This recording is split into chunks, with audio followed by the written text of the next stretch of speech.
पहली बार भी मैंने एक झांसी के आसपास के एक ऐसे ही केस सुना था। वो एक छोटी कंपनी में काम करने वाला एक लड़का लौटते हुए आईपीएल देखता था सिर्फ। हाँ। और उसी आईपीएल देखने के उसमें कि नहीं कुछ नहीं करो, तुम खेलना नहीं, बस एक बॉल का लगा लो जी। उसने एक बॉल का लगाया तो शायद वो जीत गया।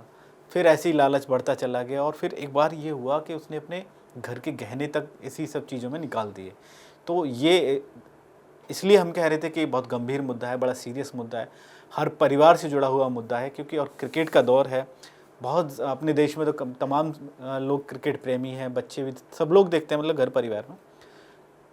हमारा उद्देश्य भी यही है कि भाई देश सुरक्षित तभी तो रहेगा कि हम सतर्क रहेंगे, और सतर्क तभी रहेंगे जब हम उन तमाम पहलुओं को जानेंगे, उस पूरे फ्रॉड को समझेंगे, कहाँ से चीज़ें हो रही हैं, किस तरह की चीज़ें हो रही हैं और कहाँ कैसे बचा जा सकता है। मेरा एक सवाल ये है आपसे कि एक बड़ा सवाल इसमें ये होता है कि लोग रुक क्यों नहीं पाते। पता लग जाता है कि भाई ऐसे फंस गया, चीज़ें ख़राब हो गई, तो कम से कम एक इंसान जानते हुए भी फिर आगे बार बार लगातार इसमें बढ़ता क्यों चला जाता है। जब इंसान खेलने लगता है ना, तो एक पॉइंट आता है जब वो अपनी हार एक्सेप्ट नहीं कर पाता है, और वहीं से असली ट्रैप शुरू होता है। वो फिर पैसों के लिए खेलना ना भूल के ये सोचता है मैं तो हार ही नहीं सकता। इसके पीछे 3 रीज़न है। पहला, फर्स्ट विन ट्रैप। स्टार्टिंग में जब इंसान खेलने लगता है तो वो जीत जाता है, तो उसको ओवर कॉन्फिडेंस आ जाता है कि इतना भी मुश्किल नहीं है पैसा कमाना। फिर जो सेकंड आता है वो आता है लॉस रिकवरी ट्रैप। वो ये सोचता है अब लॉस तो हो गया, अब इसे बचने के लिए क्या किया जाए, तो वो दोबारा खेलने लगता है।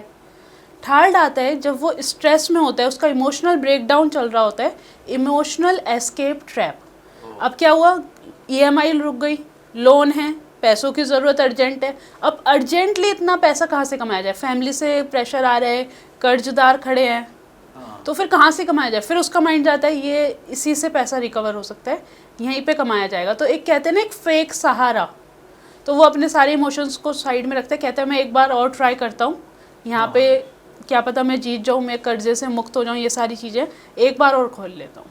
तो ये बार बार वाला जो सिलसिला है वो फिर उसको ऐसे और नए संकट में पहुंचा देता है कि जहाँ से लौटना मुश्किल हो जाता है, बहुत मुश्किल, और कुछ लोगों के लिए नामुमकिन। इसमें थोड़ा सा परिवार को या दोस्तों को इन सब को सतर्क रहने के साथ साथ अगर लग रहा है फंस गया कोई आदमी, तो कम से कम उन लोगों को थोड़ा सा, देखिए गलत तो किया, बार बार हम वही चीज़ कह रहे हैं कि चीज़ें गलत हैं तो गलत किया, लेकिन जब फंस गया है तो क्या उसको कम से कम फैमिली वगैरह को एक साइकोलॉजिकली थोड़ा सा समर्थन मिल जाए, थोड़ा सा मजबूती मिल जाए, सहारा मिल जाए कुल मिला के, तो थोड़ा सा शायद वो निकल सकता है उन सब चीज़ों से।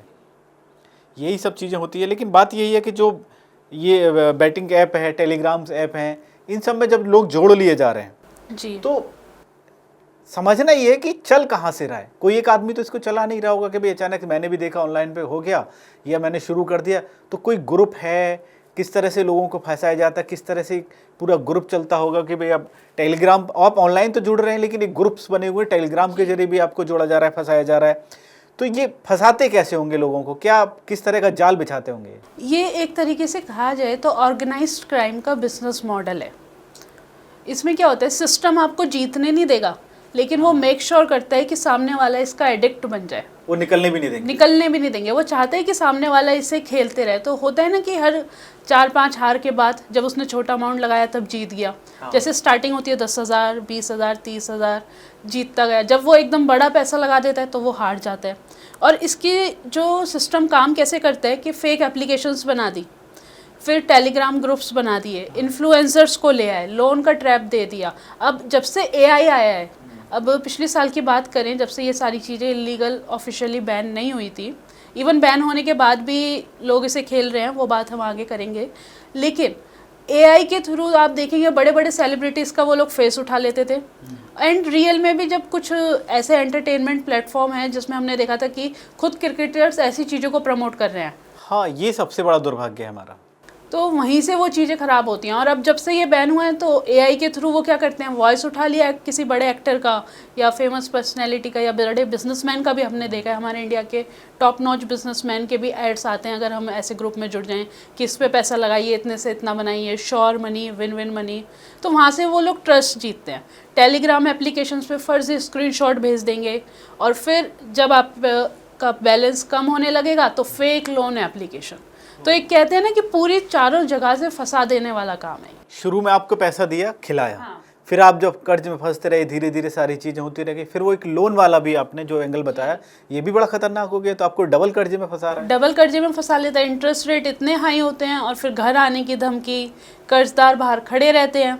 तो एक बहुत अच्छा बिजनेस मॉडल बना रखा है अभी criminals अलीगढ़ ने। में पिछली बार ये हुआ, जो प्राइवेट जिस तरह से लोन ले लेते हैं वो तो घर पर आ गए और इतना बवाल मार पिटाई हो गई कि कुछ आदमी की मौत हो गई उसमें। ये पूरा खेल इतना गंभीर है, सिर्फ एक क्रिकेट का खेल नहीं है, इसके पीछे जो खेल है वो ज़िंदगी से खेलने का खेल है, वो परिवारों से खेलने का खेल है।